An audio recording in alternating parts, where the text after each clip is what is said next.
بسم اللہ الرحمن الرحیم ذالک الذی یبشر اللہ عبادہ الذین آمنوا وعملوا الصالحات۔ اے میرے حبیب، میری وہ عظیم بشارت ان لوگوں کو پہنچا دو جو صاحبان ایمان بھی ہیں اور صاحبان کردار بھی ہیں۔ یہ بشارت اللہ کی ہے، پہنچائیں گے مصطفیٰ۔ بھائی اب بھی سمجھ میں نہیں آیا؟ چیز اللہ کی ہوتی ہے، ملتی ان سے۔ عالم اللہ ہے، علم بانٹیں گے یہ۔ اللہ قادر ہے، قدرت یہاں سے ظاہر ہوگی۔ اللہ کریم ہے، کرامت یہاں سے ظاہر ہوگی۔ یہ باب اللہ ہے، یہ اللہ کا دروازہ ہے۔ ساری اللہ کی چیزیں جن کے ذریعے سے ملتی ہیں وہ یہ گھرانہ ہے۔ میں مانگتا اللہ سے ہوں، دیتے علی ہیں۔ ذالک الذی یبشر اللہ عبادہ الذین آمنوا وعملوا الصالحات۔ یہ وہی عظیم بشارت ہے جو اللہ کی عظیم بشارت ہے، یہ وہی اللہ کی عظیم بشارت ہے جسے میرے حبیب پہنچا دو۔ اس عظیم بشارت کو پہنچا دو جو اللہ نے دی ہے۔ جی پہنچا رہے ہیں مصطفیٰ۔ ہے اللہ کی بشارت، رزق اللہ کا ہے، ملتا ان سے ہے۔ علم اللہ کا ہے، ملتا ان سے ہے۔ کرم اللہ کا ہے، ملتا ان سے ہے۔ جنت اللہ کی ہے، دیں گے یہ۔ کیا ہے وہ بشارت اللہ کی جو مصطفیٰ پہنچائیں گے؟ قُلْ لَا أَسْأَلُكُمْ عَلَيْهِ أَجْرًا إِلَّا الْمَوَدَّةَ فِي الْقُرْبَى۔ اے میرے حبیب کہہ دو ان سے کہ مجھے رسالت کی مشقت، ہجرت، صعوبتیں، تکلیفیں، اذیتیں، تانے، دل آزاریاں، یہ ساری پریشانیاں جو کچھ میں نے تمہاری خاطر اٹھائی ہیں، ان کے بدلے میں تم سے کوئی شکریہ نہیں چاہیے، ان کے بدلے میں کوئی بدلہ نہیں چاہیے۔ الا المودۃ فی القربہ، بس اللہ کہہ رہا ہے کہ قربہ سے اظہار محبت کرو۔ یہ قربہ کس کے ہیں بھائی؟ میں خطیب، میں ذاکر ترجمہ کرتے ہوئے شاید عجلت سے کام لیتا ہوں اور ترجمہ کر دیتا ہوں میرے قرابت داروں سے۔ کہاں ہے آیت میں میرے قرابت دار؟ اللہ کہلوا رہا ہے، نبی کہہ رہے ہیں۔ اگر یہ نبی کے قرابت دار ممکن ہے تو یہ اللہ کے قربہ بھی تو ممکن ہے، اور نبی کے قربہ میں تو بحث کر لو کہ وہ شامل ہے یا نہیں ہے، مگر اللہ کے قربہ میں بحث ہی نہیں ہے۔ جو مقام سیدہ کا ہے وہ کسی کا ہے ہی نہیں۔ خاندان زہرا پہ باواز بلند السلام۔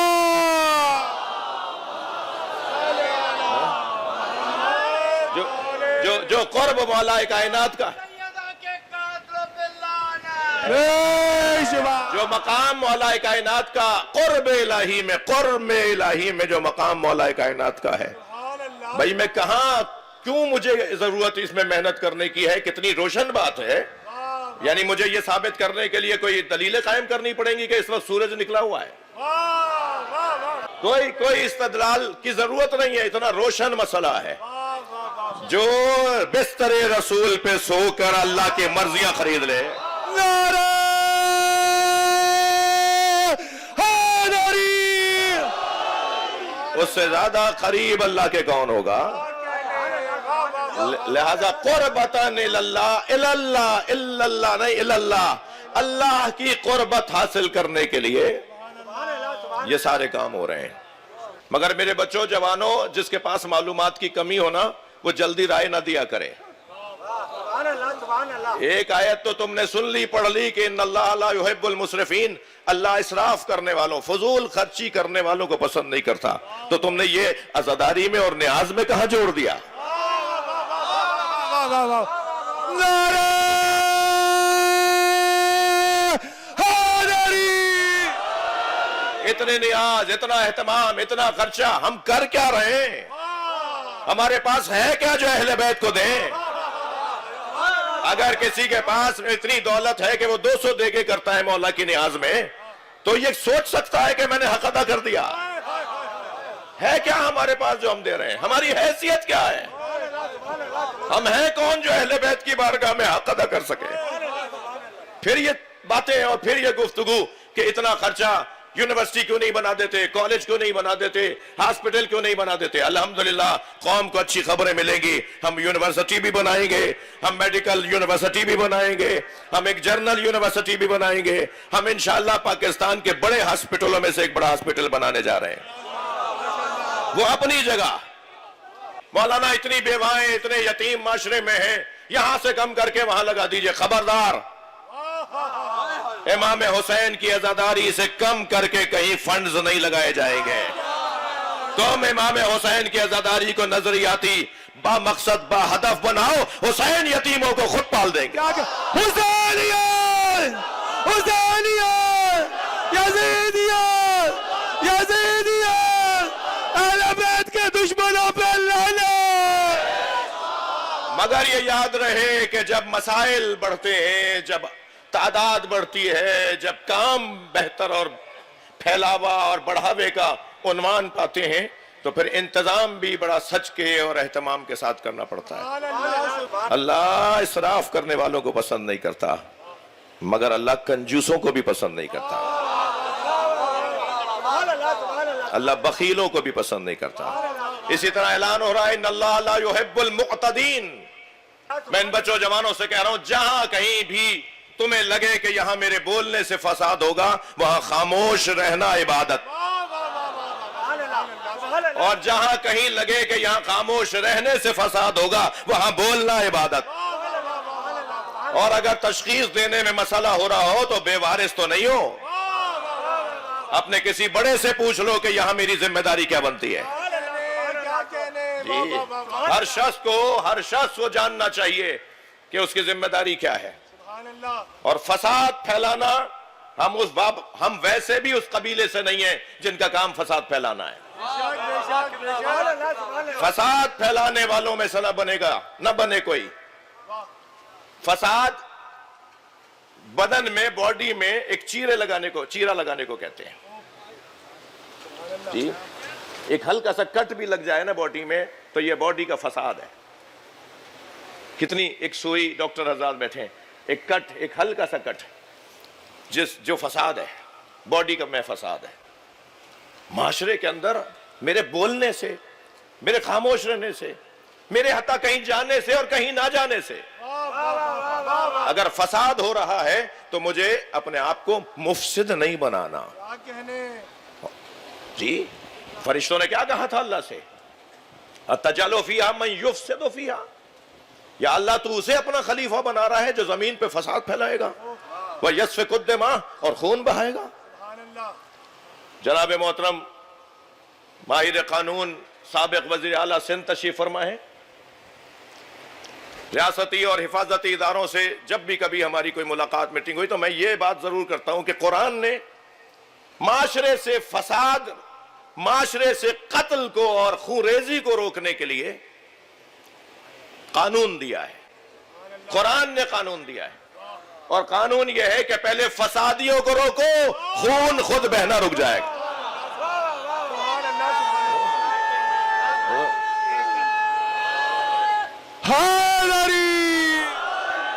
ہمارا ملک متحمل نہیں ہے, پوری دنیا متحمل نہیں ہے. اس وقت ذمہ داریاں بنتی ہیں, مگر یہاں میں یہ ضرور کہتا گزروں گا کہ جو دنیا کا سب سے بڑا فسادی ہے, اگر اسے پاکستان کی حکومت امن کا ایوارڈ دینا چاہتی ہو تو یہ بھی پاکستانی ہونے نہیں دیں گے.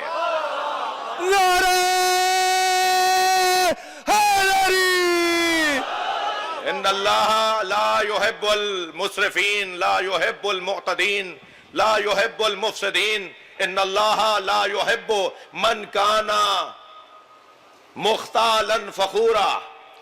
اللہ متکبروں کو بھی پسند نہیں کرتا. گردن اکڑا کے چلنے والے دیکھ کہیں رہے ہیں, ہاتھ کسی سے ملا رہے ہیں. بعض لوگوں کے کپڑوں میں کلف ہوتا ہے, کچھ لوگوں کی گردنوں میں کلف ہوتا ہے. اللہ کو گردن کلف لوگ پسند نہیں ہے. فقیر بن کے رہو, عاجزی کے ساتھ رہو. صرف وہ ذات ہے جو غنی ہے, باقی سب فقیر ہیں. میں نہیں کہہ رہا, قرآن نے کہا انتم الفقراء وهو الغنی الحمید, تم سب فقیر ہو, صرف غنی اللہ ہے. اور میں اور آپ کون ہیں جب سرکار اپنا فخر فقر کو قرار دیتے ہوں. الفقر و فخری، سرکار کا فرمان. فقر مجھ مصطفیٰ کا فخر ہے. لہذا اپنے آپ میں عاجزی کو بڑھانے کی ضرورت ہے. اللہ نے کوئی بھی حیثیت دی ہو اس میں اضافہ ہوگا اگر عاجزی بڑھے گی. اور عزیزو یہ دنیا ہے، یہاں روزانہ رنگ بدلتا ہے، یہاں ہر آن مسائل پیچیدہ ہو جاتے ہیں. واہمات توہمات کی جگہ ہے، دھوکوں اور فریبوں کی جگہ ہے. یہ جگہ ہی آزمائش کی ہے. یہ روزانہ ہم رہتے ہی امتحان گاہ میں ہیں. وہ طالب علم جب امتحان گاہ میں جاتا ہے نا، 1 گھنٹے کے لیے پیپر 1 گھنٹے کا ہے، 2 گھنٹے کا ہے، وہ 2 گھنٹے کے لیے جو امتحان گاہ میں جاتا ہے اس کے سامنے پیپر آتا ہے تو ایک خاص ٹینشن میں ہوتا ہے یا نہیں؟ سب طالب علم ہے نا، پہلے دیکھتا ہے یہ مشکل سوال ہے، مشکل کو بعد میں کروں گا، پہلے آسان سوال حل کرتے ہیں. جی طریقہ یہی ہے، جو مشکل سوال میں الجھا رہتا ہے اس کا وقت ضائع ہو جاتا ہے، اور جو پہلے آسان سوال حل کرتا ہے تو اس کا دماغ چلنے لگتا ہے، پھر وہ جو پہلے مشکل لگ رہا تھا وہ آسان ہو جاتا ہے. یہ ضمناً میں نے طالب علموں کو ایک قانون بھی دے دیا. ایک صلوات پڑھو ذرا محمد و آل محمد. جی تو جیسے وہ 1 گھنٹے کے دورانیہ، تھک تو نہیں رہے میری باتوں سے، وہ جو 1 گھنٹے کے دورانیہ میں طالب علم ذرا تناؤ کا شکار ہوتا ہے، اعصابی تناؤ کا شکار ہوتا ہے، ایسے اس پوری دنیا اور زندگی میں اگر میں اس کیفیت میں ہوں تو میں نے دنیا کو پہچانا. اور اگر میں اس کیفیت میں نہیں ہوں اور بھول جاتا ہوں ٹھنڈی جگہوں پہ جا کر، آرام دہ بستروں پہ جا کر، جی مرغن غذاؤں کو دیکھ کر، بڑے بڑے محلوں کو دیکھ کر، محلات کو دیکھ کر، اونچی اونچی کرسیوں کو دیکھ کر اگر میں بھول جاتا ہوں کہ یہ جگہ امتحان گاہ ہے، تو پھر مجھے اس کے لیے کوئی نظام بنانا پڑے گا کہ میں تو انسان ہوں اور نسیان سے ہوں اور بھول جاتا ہوں. انسان نسیان سے، اس کے اندر ہے ہی بھولنے کی کیفیت. صبح آپ نے کیا کھایا تھا، کل آپ نے کس سے ملے تھے، برابر والے سے پوچھنا پڑے گا، سیکٹری سے پوچھنا پڑے گا. مصروف لوگوں کی تو یہی کیفیت ہے کہ یاد ہی نہیں کہ کل کیا کیا ہوا تھا. تو ہم تو روزانہ عمل انجام دیتے ہیں اور روزانہ بھول جاتے ہیں. تو کیا کریں؟ اس بھولنے کی کیفیت میں ہمیں بڑا نقصان ہو سکتا ہے. توجہ میرے ساتھ ہے؟ اس بھولنے کی کیفیت میں بڑا نقصان ہو. کیا کریں؟ اس کے بہت سارے اگر ہم قانون اور امور طے کریں کہ ہمیں یہ کرنا چاہیے، تو ان میں سے ایک مجلس اعزا ہے. کہیں بھی میرے عزیزوں، جوانوں، بچوں، میں اپنے بزرگوں سے بھی کہہ رہا ہوں، کہیں بھی آپ کو مجلس کا موقع مل رہا ہے نا، آپ کوئی اور کام چھوڑ دیجئے گا، مجلس نہ چھوڑیے گا. اس کے بڑے روحانی نتیجے ہیں. اس کے بڑے روحانی نتیجوں میں اس وقت میں اپنے مضمون پر بات کر رہا ہوں. ہمیں اپنے قابو میں رکھنے کا ذریعہ ہے، ہمیں کنٹرول میں رکھنے کا ذریعہ یہ مجلس اعزا، جس کی بہت ساری مثالیں ہیں. میں دعا گو ہوں جناب مقبول باقر صاحب کے ساتھ. ایک دن میں نے لائن میں لگ کر تبرک لیتے دیکھ رہا تھا، اور اس وقت میں یہ اپنی ایک بہت بڑی حیثیت پر بھی تھے. تو کہا نہیں، ہونا یہی چاہیے کہ تبرک سب کے ساتھ لائن میں لگ کے لیں. یہ خود انسان کو کنٹرول کرنے کا کام ہے یا نہیں؟ اور میں آپ سے ہاں نہ میں پوچھ رہا ہوں، سب جوتیاں اتار کے بیٹھے ہیں یا نہیں؟ بھائی گردن ہلا دو. ہم مجلس میں جوتیاں اتار کے بیٹھے ہیں نا. ہم جب بھی مجلس میں جاتے ہیں جوتیاں باہر چھوڑ کر آتے ہیں نا. مولا علی نے جوتیوں کا نام دنیا رکھا ہے. ہم اپنی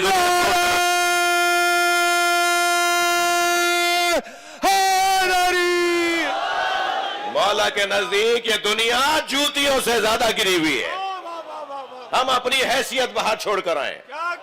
کوئی آیا ہوگا 4-6 کروڑ کی گاڑی میں، کوئی آیا ہوگا 50 لاکھ عرب کی بنگلے سے نکل کر، کسی کی تنخواہ ہوگی 25 لاکھ روپے، مگر جیسے ہی مجلس اعزا میں آیا فقیر حسین، لبیک یا حسین، من کانا مختالا فخورا. پیر پٹک کے چل رہا ہے، کیا زمین میں سوراخ کر دے گا، پھاڑ دے گا زمین کو؟ گردن اکڑا کے چل رہا ہے، کیا تیری گردن پہاڑوں سے اونچی ہو جائے گی؟ انسان کس بات پر غرور کرتا ہے؟ تو 5 نجاستوں کا مجموعہ ہے. یہ الفاظ، یہ جملے، یہ کلمات میرے مولا علی کے ہیں.